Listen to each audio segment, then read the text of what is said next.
안녕하세요. 사순절 다섯째 주의 목요일 22번째 말씀 묵상 시작합니다.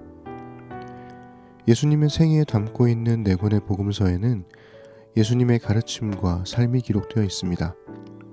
마태복음과 누가복음이 예수님의 탄생 이전부터 기록한 반면 마가복음과 요한복음은 과감히 시간을 생략하여 예수님의 사역부터 기록했죠.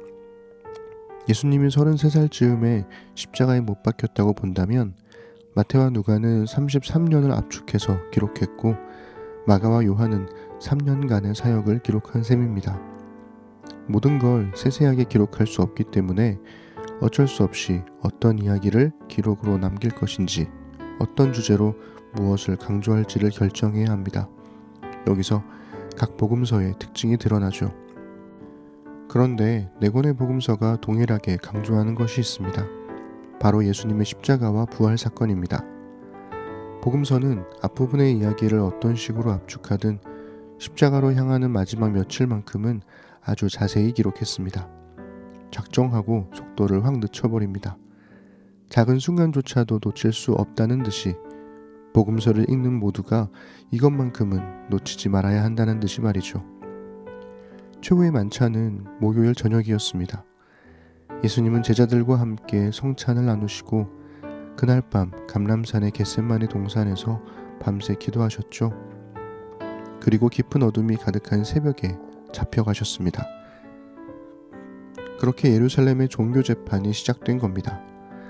체포해서 재판까지 일사천리로 이루어진 거죠. 고대 사회에서 재판은 낮에 공개적으로 이루어지는 게 상식입니다.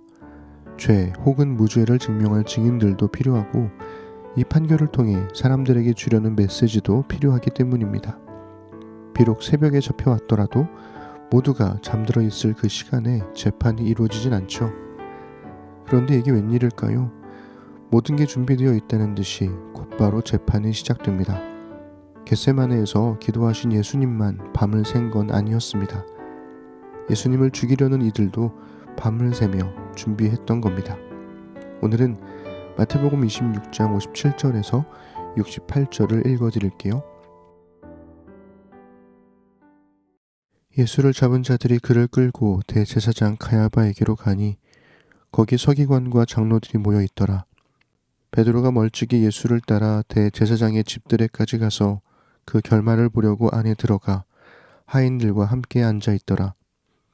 대제사장들과 온 공회가 예수를 죽이려고 그를 칠 거짓 증거를 찾으매 거짓 증인이 많이 왔으나 얻지 못하더니 후에 두 사람이 와서 이르되 이 사람의 말이 내가 하나님의 성전을 헐고 사흘 동안에 지을 수 있다 하더라 하니 대제사장이 일어서서 예수께 묻되 아무 대답도 없느냐 이 사람들이 너를 치는 증거가 어떠하냐 하되 예수께서 침묵하시거늘 대제사장이 이르되 내가 너로 살아계신 하나님께 맹세하게 하노니 네가 하나님의 아들 그리스도인지 우리에게 말하라.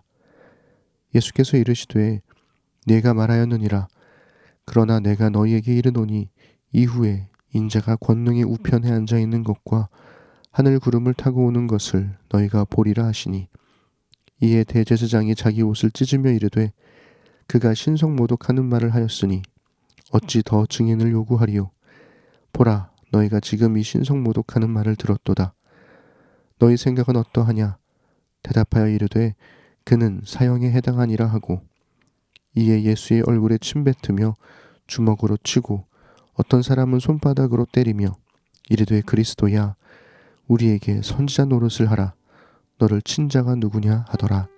아멘. 권력을 쥔 사람의 첫 번째 행보는 중요합니다.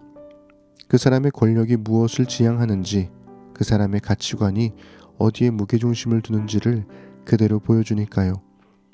그런 점에서 새롭게 선출된 대통령의 첫 번째 행보가 대통령 집무실 용산 이전이라는 점은 너무 아쉬웠습니다. 설령 그것이 계획되어 있었다 하더라도 강원과 경북의 산불로 인한 피해 복구에 먼저 관심을 두었다면 더 좋지 않았을까요? 집무실 용산 이전 계획이 발표되면서 모든 이슈를 집어삼켰습니다. 산불 피해에 관한 뉴스들은 거의 보이지 않죠. 국민에게 청와대를 돌려주기 위해 막대한 금액의 예비비를 사용하는 대신 산불 피해 이재민들의 삶을 되돌려주기 위해 그 비용을 썼다면 정말 많은 지지를 받지 않았을까요? 좋든 싫든 우리의 대통령이니 정말 국민을 위해 일하는 대통령과 정부가 되기를 간절히 기도해 봅니다. 뜬금없이 왜 정치 얘기냐고요? 이게 다 대제사장 얘기를 하기 위해서예요. 늘 배후에서 잘 드러나지 않던 대제사장이 전면에 등장합니다. 깊은 어둠 속에서 시작된 재판은 대제사장이 준비해 놓은 거짓 증인들과 대제사장의 사람들로만 채워져 있었습니다. 하지만 증인들의 증언이 시원치 않자 대제사장에 나서서 예수님을 신문하죠. 네가 하나님의 아들 그리스도냐? 예수님이 내가 말했다 라고 하자 조금의 망설임도 없이 신성 모독이니 유죄, 재판 끝 하고 판결을 내버립니다.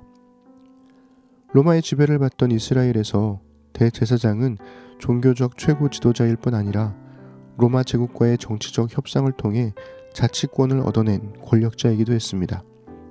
공평과 정의를 원하시는 하나님을 섬기는 대제사장의 첫 번째 행보가 거짓 재판이라는 게 서글픕니다.